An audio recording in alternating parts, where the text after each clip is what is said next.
Quais serão os próximos passos depois do indiciamento de Jair Bolsonaro e de outras 11 pessoas no caso da venda das joias?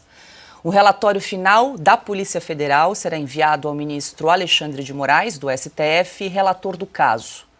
O relatório da PF também seguirá para análise da Procuradoria-Geral da República. A PGR é o órgão que vai decidir se o ex-presidente e os demais investigados serão denunciados ao Supremo. Na tramitação na PGR, o órgão pode, então, apresentar uma denúncia, arquivar o caso por falta de provas, justa causa ou ausência de crimes, ou então a PGR, o Procurador-Geral da República, pode também pedir novas diligências a respeito do caso. Alexandre Garcia, hoje conosco, direto do Rio de Janeiro. Seja muito bem-vindo, Alexandre, muito boa noite.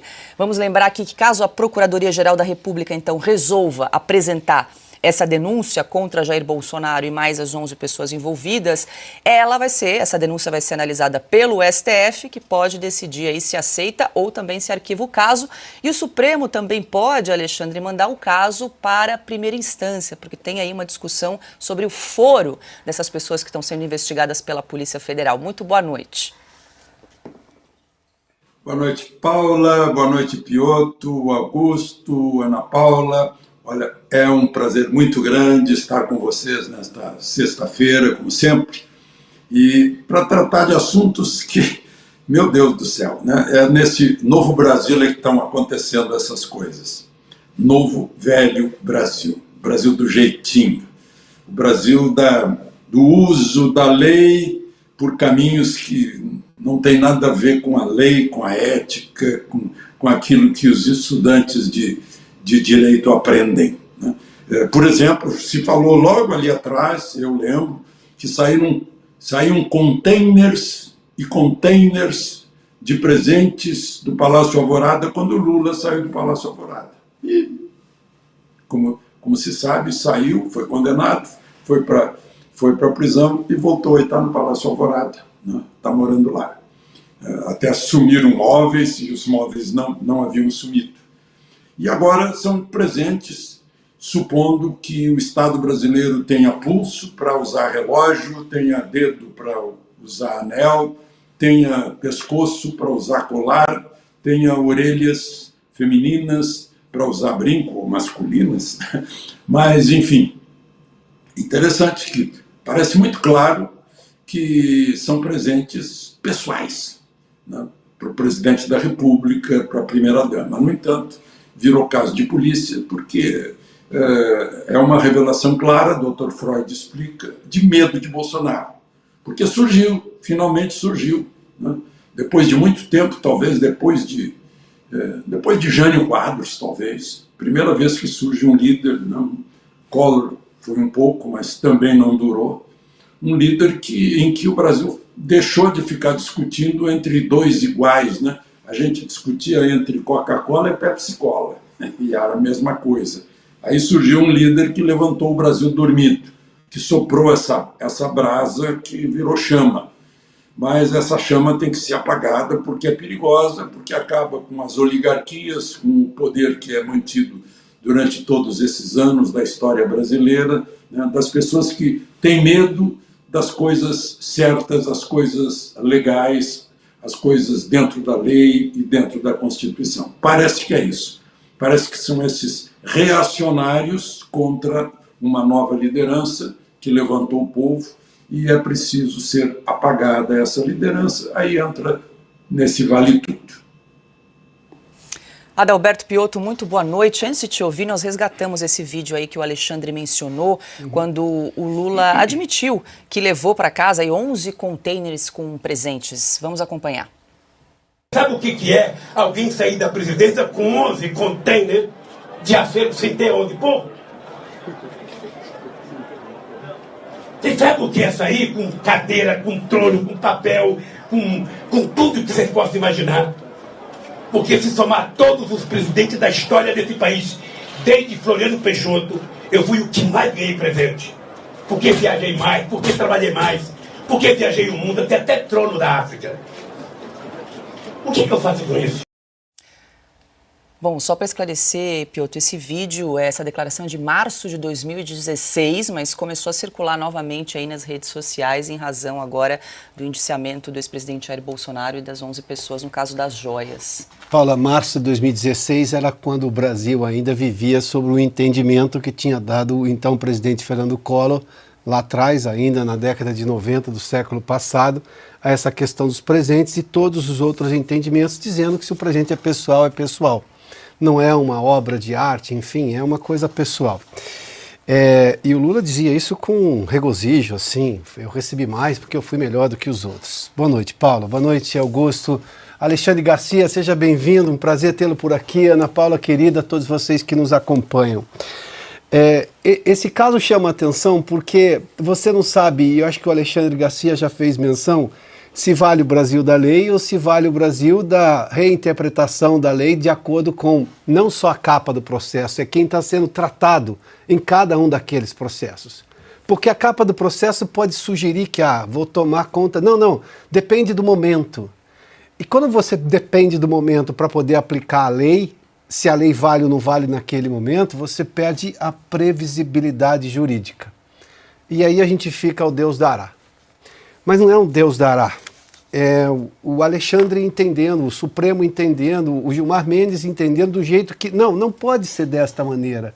A gente denuncia isso com frequência aqui, acho que diariamente, porque nós não queremos absolutamente nada, nem nós, nem todos os brasileiros de bem desse país. Eu estou falando de bem porque são os que estão dispostos a lutar pela legalidade e a democracia de verdade. A democracia de verdade, não é essa narrativa que inventaram. Ninguém quer nada além da Constituição. Ninguém quer nada além do que está pacificado, do que já estava pacificado. Todos nós não queremos essas reinterpretações, para usar uma expressão do ministro Gilmar Mendes, casuísticas de agora. Por que o Lula disse tudo isso? Alguém prendeu o Lula por causa disso? Indiciou o Lula por causa disso? Não, porque esse era o entendimento. Por que mudou o entendimento agora? E tem mais que isso. Eu vi a lista de todos os indiciados pela Polícia Federal, nenhum deles tem foro por prerrogativa de função, ou seja, eles não têm o foro privilegiado, eles não podem ser julgados no Supremo. Por que isso está lá? O mínimo que se pode fazer nesse caso, o máximo seria simplesmente olhar para isso e falar, bom, isso não cabe, vai todo mundo, vai cuidar da vida e segue. Não, é jogar isso para a primeira instância. Porque um juiz de primeira instância técnico, porque é um juiz, é um magistrado, com curso da magistratura, conhecedor do direito e temente à Constituição, porque ele só pode seguir a Constituição se tiver além da Constituição ou além das competências dele, ele vai dizer não posso julgar esse caso e vai passar, obviamente, a uma corte ou a um juiz que possa fazê-lo, vai dizer, olha, isso aqui não configura segundo a lei, eu vou arquivar o processo e acabou. Provavelmente o promotor público não ofereceria a denúncia. Mas se o promotor esticar a corda, o juiz vai dizer, olha, nada disso cabe. É isso. Agora, nós vivemos o Brasil de qual lei? Veja o tamanho da afronta à democracia na pergunta que eu estou fazendo, e ela não é um absurdo. Ela só é o retrato da realidade. De qual lei nós estamos falando? Deveria ser previsível. Não é.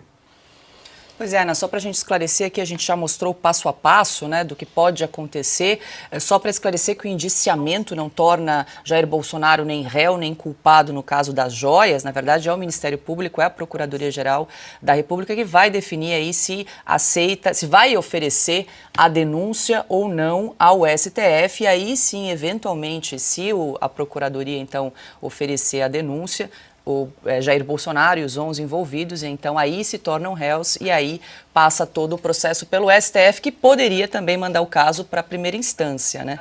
Mas aí dependeria do relator, ministro Alexandre de Moraes.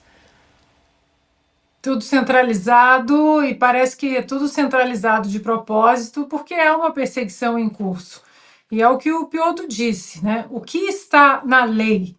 A gente tem que puxar a lei, né? Porque os entendimentos parece que eles vão de acordo, né, com o vento político, o vento militante.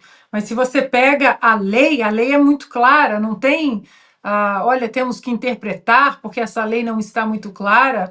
A lei número 8.394, no primeiro capítulo, o artigo 2º diz o seguinte: os documentos que constituem o acervo presidencial privado são, na sua origem, de propriedade do presidente da República, inclusive para fins de herança, doação ou venda.